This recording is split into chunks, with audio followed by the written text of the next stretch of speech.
22 जनवरी ये सिर्फ एक तारीख नहीं है, बल्कि इस दिन इतिहास लिखा जाएगा। इतिहास रामलला के आने का लिखा जाएगा। जी हाँ, आपको बता दूं कि 22 जनवरी का ये जो तारीख है, इस तारीख का न जाने कितने सालों से देश की लाखों करोड़ों जनता कर रही थी कि आखिर कब टेंट से निकल के रामलला अपने राज दरबार में विराजेंगे और जहां वो अपने भक्तों को दर्शन देंगे। और उन लोगों का वो इंतजार खत्म होने वाला है। 22 जनवरी की तारीख का इंतजार तो बच्चे बच्चे को है कि आखिर कब रामलला अपने राज दरबार में विराजेंगे। और इस वक्त मेरे साथ लोकगीतों के मशहूर गायक आलोक पांडे जी मौजूद हैं। सबसे पहले उनके बारे में उनसे ही हम जानते हैं, क्योंकि आलोक जी ने रामलला पर काफी सारे गीत लिखे भी हैं, उन्हें अपने शब्दों में भी पिरोया है। तो सबसे पहले आलोक जी, आपका बहुत स्वागत है India daily live news channel पे। आपसे ही आपके बारे में जानना चाहूंगी, आपकी उपलब्धियों के बारे में सबसे पहले जानना चाहूंगी। सबसे पहले तो आपके चैनल को देखने वाले सभी दर्शकों को आलोक पांडे का प्रणाम। जय श्री राम। अभी तो पूरा देश, पूरा दुनिया राममय हो चुका है और सब लोग राम जी के चरणों में अपना भजन समर्पित कर रहे हैं।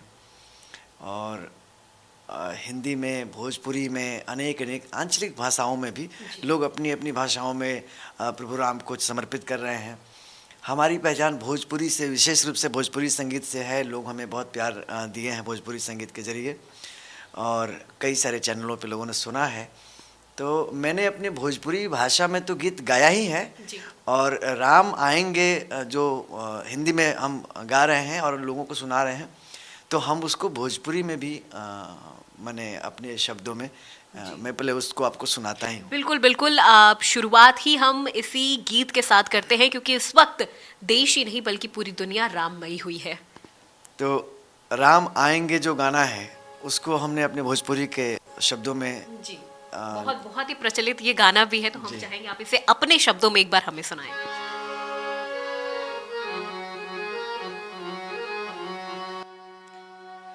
अरे आ गईले हो, आ गईले हो, आ गईले राम राज भवनवा, आ गईले राम राज भवनवा, आ गईले राम जन्म स्थनवा, आ गईले राम जन्म स्थनवा, आ गईले राम अपना भवनवा, आ गईले चरण पखारो, आरती उतारो, चरण पखारो, आरती उतारो, अपन भवनवा, आ गईले मिथिला के पहुनवा, आ गईले सिया जी के सजनवा, आ गईले राम अपना भवनवा, आ गईले। हे रघुनंदन जय जगवंदन, रघुवंदन का करो अभिनंदन, भरत भाई के परनवा, आ गईले भाई भरत के परनवा, आ गईले राम राज भवनवा, आ गईले राम जन्म स्थनवा, आ गईले। बहुत खूब। राम अपने जन्म स्थान पर आ गए हैं। भाई भरत के प्राण राम अपने जन्म स्थान पर आ गए हैं। अच्छा आलोक जी, देश के कोने कोने से, अलग अलग राज्यों से रामलला के लिए कुछ ना कुछ तोहफे आ रहे हैं। कहीं से उनके वस्त्र आ रहे हैं, कहीं से उनके गहने आ रहे हैं, कहीं से पूरा प्रसाद। महाराष्ट्र का एक धूलिया गांव है जहां से उस दिन के लिए पूरा प्रसाद आ रहा है। और आपका एक गीत भी है जो शबरी जी को समर्पित है, जहां आपने ये बताया है कि किस तरह से राम के आने की जो खुशबू है वो माँ शबरी को पता चल गई थी। बिल्कुल। एक गाना है जो शबरी प्रसंग है, वो उस गीत में बहुत ही अच्छा उस गीत को उत्तर प्रदेश में आईएएस अधिकारी आदरणीय अमरनाथ उपाध्याय जी एवं श्रीमती रागिनी उपाध्याय जी ने, दोनों लोगों ने लिखा है इस गीत को। बड़े ही अद्भुत गीत है और मैं आपको सुनाता हूँ। बिल्कुल बिल्कुल, मैं चाहूंगी उस गीत के बोल आप हमें जरूर सुनाएं।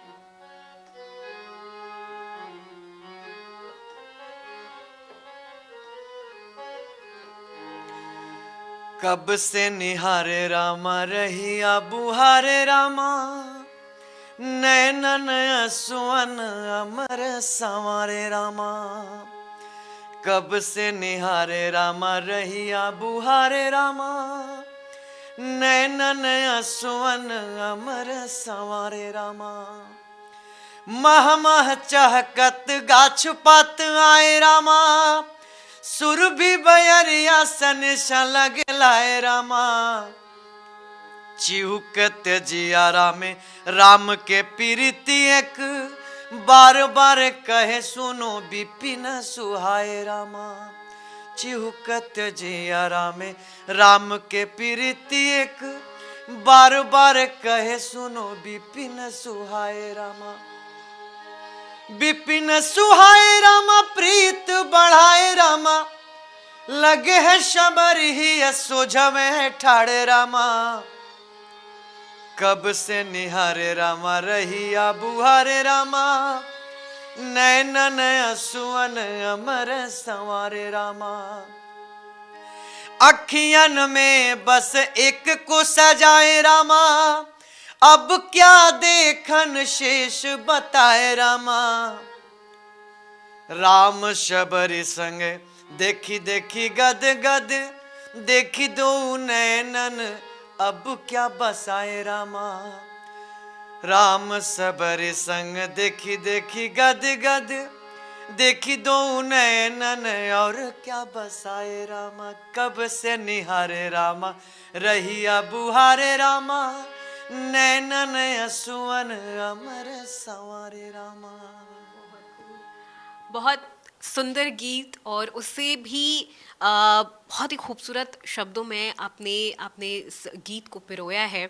अच्छा, ये गीत तो बहुत ही मतलब थोड़ा और भी एक दो अंतरे हैं इसमें, काफ़ी अच्छा गीत है।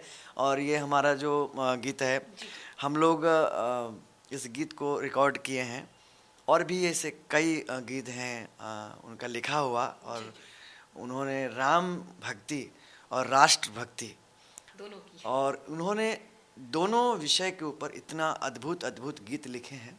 अमर राग के नाम से हम लोग एक संग्रह कर रहे हैं, और यह गीत बहुत जल्दी सबको सुनने को भी मिलेंगे, क्योंकि हम लोग रिकॉर्ड कर चुके हैं। तो मैं तो यही कहूँगा कि जिस प्रकार से पूरा देश, पूरी दुनिया राम भक्ति में डूबा हुआ है, तो राम भक्ति हमारे राम तो आराध्य हैं हमारे, और हम अपने आराध्य के जन्म स्थान पर पुनर्स्थापित हो रहे हैं। वो उनकी जो प्रतिष्ठापित किया जा रहा है उनको, क्योंकि जिस प्रकार से वो एक टेंट में विराजमान थे, और रामलला एक बालक के रूप में वहाँ पर हम लोग दर्शन करने जाते थे, और देख करके कहीं ना कहीं बहुत कष्ट होता था कि हमारे भगवान और टेंट में है, इस रूप में विराजमान है। हम गए थे हाल ही में, रामनवमी पर हम गए थे कार्यक्रम उत्सव में शामिल होने के लिए, वहाँ पे राम जन्म उत्सव में अयोध्या जी। मैं दर्शन करने गया और देखा, तो मैंने कहा कि फिर मैं मन ही मन, ये बहुत खुशी भी हो रही थी कि चलिए राम मंदिर बन रहा है, तो बस इंतजार था कि कब वो घड़ी आ जाए, कब रामलला वहाँ पर विराजमान हो जाए।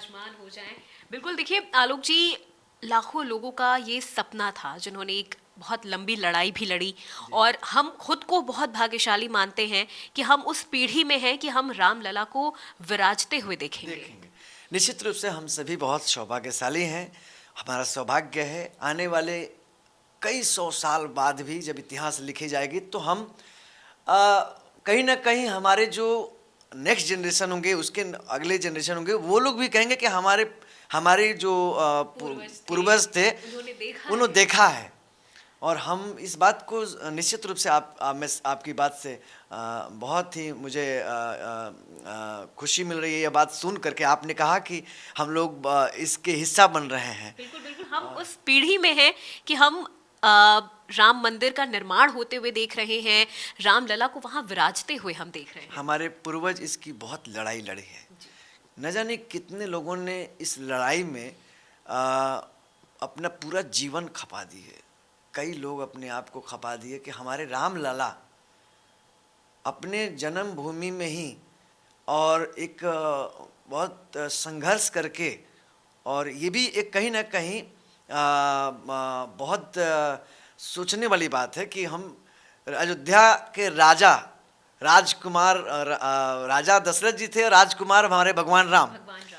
और उन देखिए खुशी तो हो रही है, पर एक सवाल भी उठता है कि भगवान राम अपने ही घर में, अपने ही अयोध्या में, और इतना संघर्ष उनको झेलना पड़ा। कहीं ना कहीं एक संदेश भी है इसमें छुपा हुआ है कि जीवन में संघर्ष अगर होता है तो सफलता हमें मिलती है, और कई बार संघर्ष का कई स्वरूप होता है। भगवान राम को यदि संघर्ष करना पड़ा और 14 साल तक वन में जा करके कष्ट करके वापस लौट करके अयोध्या जी आए, और 14 साल जिस प्रकार से नंगे पैर होकर के गए होंगे, उस समय जिस प्रकार से पूरी अयोध्या उनके पीछे गई थी कि हमारे भगवान राम जा रहे हैं वन में, तो वन में जाते हुए जितना कष्ट उस समय के लोगों को हुआ होगा, वही कष्ट हम लोगों को है कि हमारे भगवान राम टेंट में विराजमान थे। अब हमें बहुत खुशी है और हम उत्साहित हैं, हम खुशी मना रहे हैं, हम नाच रहे हैं, हम झूम रहे हैं।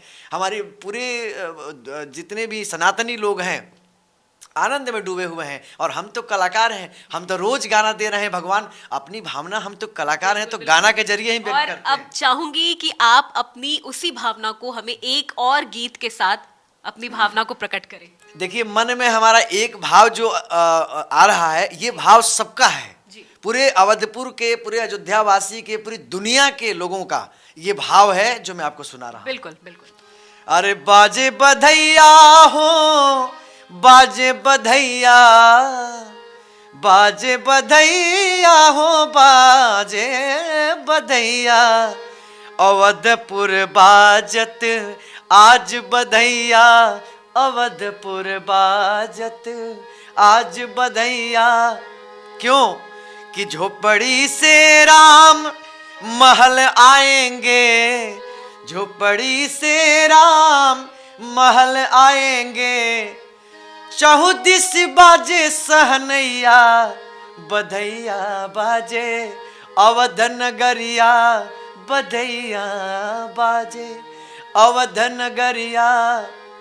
बरसों की पूरी हो गई तपस्या, वर्षों की, अरे 500 बरस की पूरी हो गई तपस्या, मुस्काए रघुरैया, बधैया बाजे, अवध नगरिया।